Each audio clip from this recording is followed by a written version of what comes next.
నమస్తే. శ్రీ గురుభ్యో నమః. శ్రీమాత్రే నమః. ఆదిత్యాయ చ సోమాయ మంగళాయ బుధాయ గురు శుక్ర శనిభ్యే రాహవే కేతవే నమః.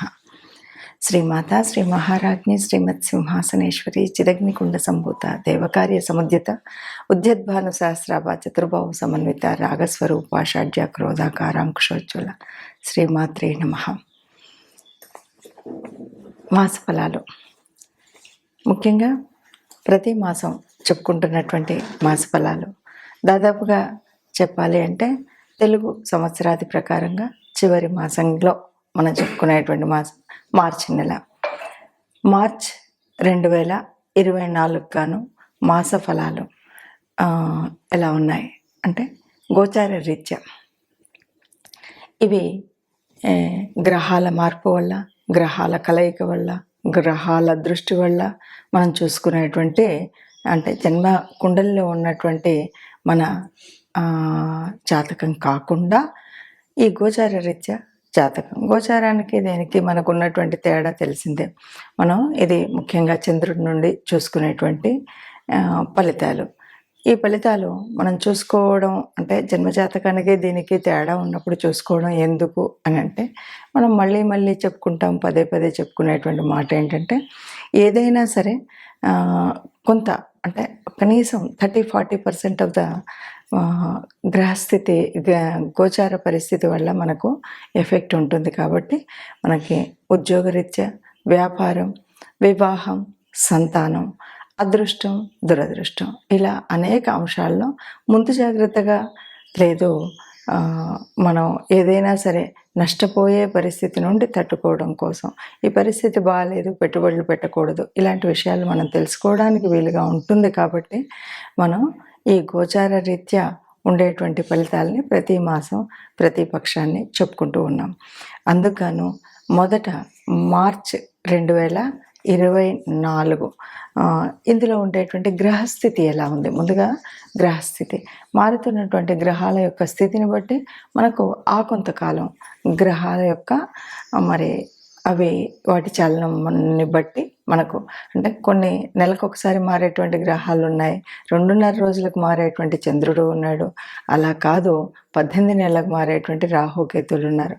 ఇలా గ్రహాలు కొన్ని నెమ్మదిగా కొన్ని త్వరగా మార్పు చెందుతూ ఉన్నప్పటికీ ఈ గ్రహాల మార్పును బట్టి మన యొక్క జాతకం మీద ఈ ప్రభావం, ఈ గ్రహాల యొక్క ప్రభావం ఎలా ఉంటుంది అని చెప్పుకోవడమే ఈ గోచారం.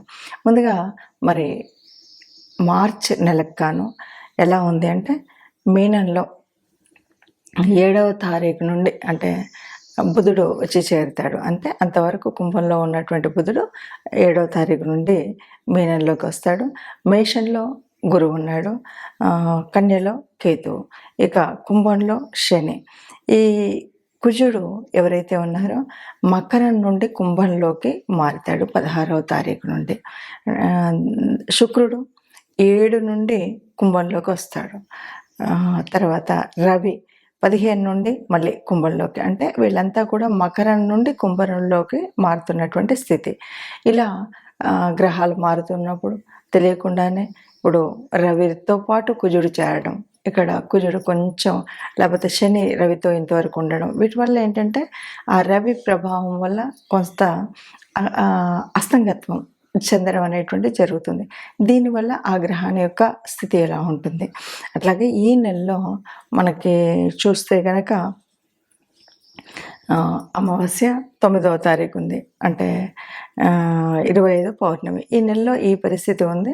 ముఖ్యంగా ఈ నెలలో మనకు వచ్చేటువంటి పండగ కూడా మహాశివరాత్రి ఉన్నటువంటి సందర్భంగా మరి ఈ ఒక్కొక్క రాశికి 12 రాశుల వారికి ఎలా ఉంది, దానివల్ల ఫలితాలు ఏముంటాయి, మనం ఏ దేవుణ్ణి ఆరాధించాలి, ఏ పరిహారాన్ని చేసుకోవాలో చూద్దాం.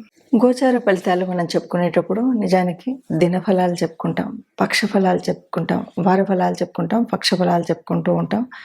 ఇలా మనం ఎందుకు చెప్పుకుంటున్నాం, మరి ఆ ఒక్క రోజులో అంత మార్పు ఉంటుందా అంటే ఆ ఒక్కరోజుకు గాను ఏదైనా గ్రహాల యొక్క యుతి, దృష్టి, వీటి యొక్క ప్రభావం వల్ల మన మీద ఎలా ఉంటుంది అని చెప్పుకోవడం కోసం చెప్పుకునేటువంటిది. ఇవన్నీ మనం ఎందుకు చెప్పుకుంటున్నామంటే ఉద్యోగ వ్యాపారాదులందు కానీ లేదు మన యొక్క అదృష్ట దురదృష్టాలు, ఒక ప్రయాణం వల్ల గానీ, కుజుడి మార్పు, అనుకోకుండా రవితో కలవడం, ఇలాంటప్పుడు వచ్చేటువంటి ఆహ్, కొంత చెడు ప్రభావం మన మీద ఏదైనా ఉంటుందా? లేదు చాలా మంచి జరిగేప్పుడు మనం ఏదైనా కొత్త విషయాలను ప్రారంభించడానికి వీటి కోసం చేసుకునేటువంటి ముందు తెలుసుకునేటువంటిది, ముందు జాగ్రత్త తీసుకునేటువంటి ప్రయత్నమే ఈ ప్రయత్నం.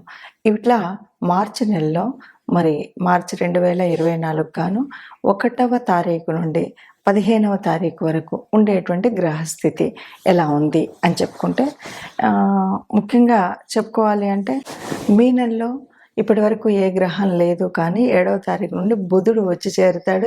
ఎవరున్నారు ఇప్పటి వరకు మీనంలో అంటే రాహు ఉన్నాడు. రాహుతో బుధుడు చేరుతున్నాడు కాబట్టి వచ్చేటువంటి పరిణామాల వల్ల కొంచెం ఆర్థికంగా వీటిలలో మనం ఏ ఏ రకమైనటువంటివి ఎలా ఉండాలి అనేది తెలుసుకోవడం కోసమే. ఇక మేషంలో గురువు, కన్యలో కేతువు, మరి కుంభంలో శని. ఇక కుజుడు దాదాపు కుజుడు యొక్క మార్పు మనం చెప్పడానికి లేదు. ఎందుకు అంటే మకరంలోనే ఉంటాడు.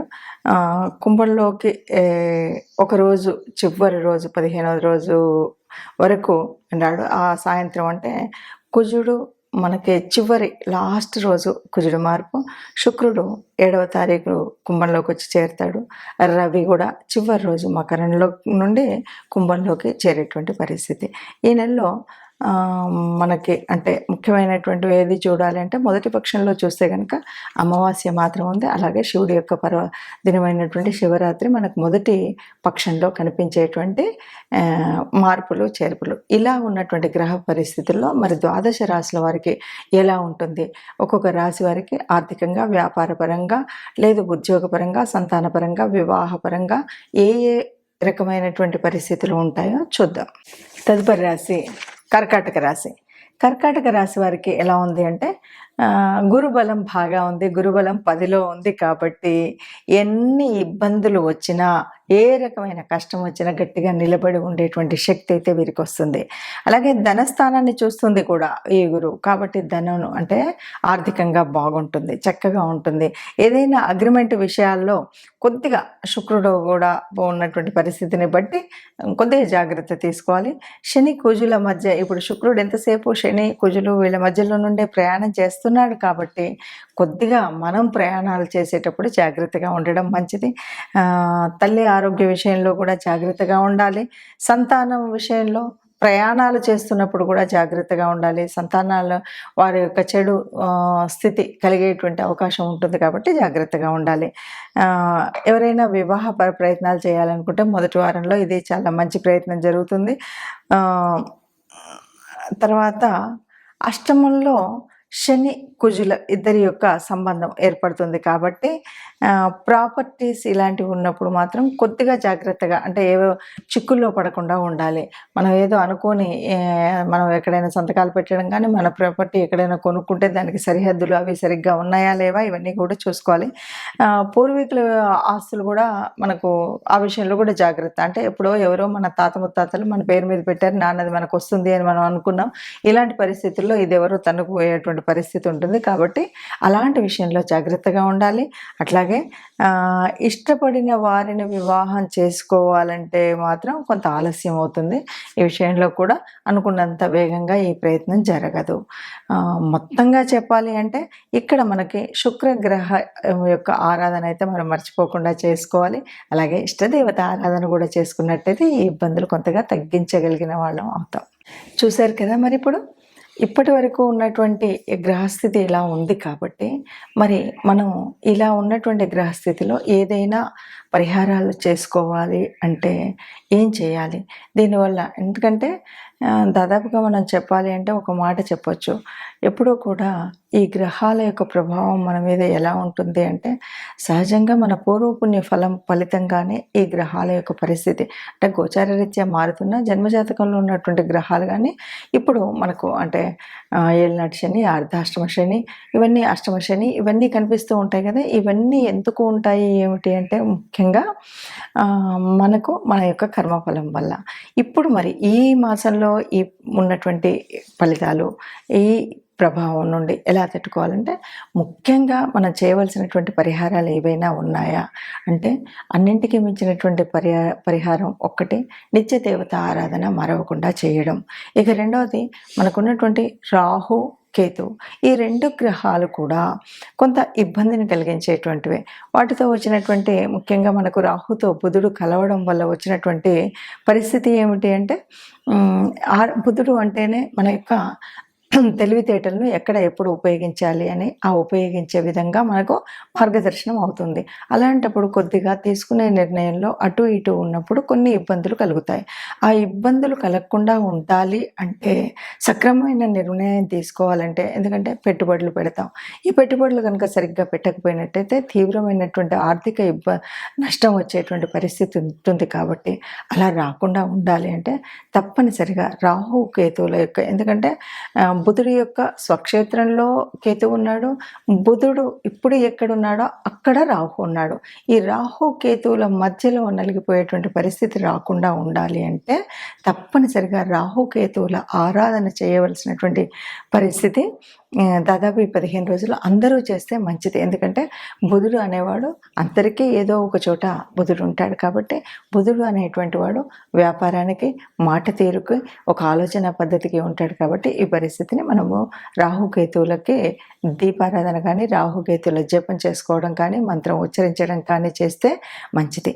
అలాగే ఏళ్ళనాటి శని ప్రభావం పడుతున్నటువంటి రాశులు కొన్ని, అంటే శని ఇప్పుడు కొద్దిగా శనిగ్రహ ప్రభావం వల్ల ఇబ్బంది పడుతున్న వారందరూ కూడా శని గ్రహం దగ్గర శని మంత్రం చదవడం ఇలాంటివి చేయాలి. లేదు ఎక్కడైనా సరే గోశాలలో గోగ్రాసం ఇవ్వడం. ముఖ్యంగా కార్మికులు ఎవరైనా ఉంటే వారికి ఏ రోజైనా, ముఖ్యంగా శనివారం రోజు పిడికెడన్నం పెడితే మంచిది. ఇంకా అన్నింటికీ మించి ఇక్కడ కుజుడు, శుక్రుడు, రవి వీళ్ళంతా ఒక్కచోట ఉండడం, ఏ ప్రభావం తెలియకుండా ఉండడం, రవి ప్రభావం వల్ల కొద్దిగా ఇబ్బంది కలగడం, ఇవన్నీ ఉన్నటువంటి పరిస్థితి కనుక కుజుడు అంటేనే కుజుడు సరి అయినటువంటి పరిస్థితిలో ఉంటే మంచిది. అలా కాకుండా ఉన్నప్పుడు ఏమవుతుందంటే కోపం వస్తుంది, చికాకు ఉంటుంది, తర్వాత దెబ్బలు తగిలించుకోవడం, ప్రయాణాలలో ఇబ్బందులు కలగడం, ఇలాంటి మార్పులు అన్నీ కూడా మనకు కనిపిస్తాయి. కాబట్టి కుజ గ్రహ అనుగ్రహం కోసం కూడా మనం కుజ ఆరాధన చేయడం, ముఖ్యంగా మంగళవారం రోజు సుబ్రహ్మణ్య స్వామిని ఆరాధించడం. సమయం లేదు, వీలు లేదు, ఇంట్లోనే సుబ్రహ్మణ్య స్వామిని ఒక ఎర్రటి పూలు 2 పెట్టి ప్రార్థించడం. వీలైతే ఈ మాసంలో వీలైనప్పుడు కొంచెం కందిపప్పు లాంటిది ఎవరికైనా దానం చేయడం, ఇలాంటివి చేస్తే గనక కుజగ్రహం ఉన్నటువంటి ప్రభావం వల్ల కానీ, శనిగ్రహ ప్రభావం వల్ల కానీ వచ్చేటువంటి ఏదైతే దుష్పరిణామాలు ఉన్నాయో అవి రాకుండా ఉంటాయి. అలాగే మనకి రాహుకేతువుల యొక్క పూజా విధానాన్ని చేసుకున్నట్టయితే ఈ ఇబ్బందులు ఏవి ఉండకుండా ఉంటాయి. ఏది ఏమైనా సరే ఈ మాసంలో ఈ మాసంలో కానీ ఒక్క నిమిషం, ఏది ఏమైనా సరే మనకు ఇప్పుడు జరుగుతున్నటువంటి గ్రహస్థితి మూలంగా వచ్చేటువంటి చెడు జరగకుండా ఉండాలంటే ఈ పరిహారాలు చేసుకోవడం మంచిది. అలాగే అందరూ సుఖంగా ఉండాలి, అందులో మనము ఉండాలని భావిస్తూ సర్వే జన సుఖినో భవంతు. నమస్తే.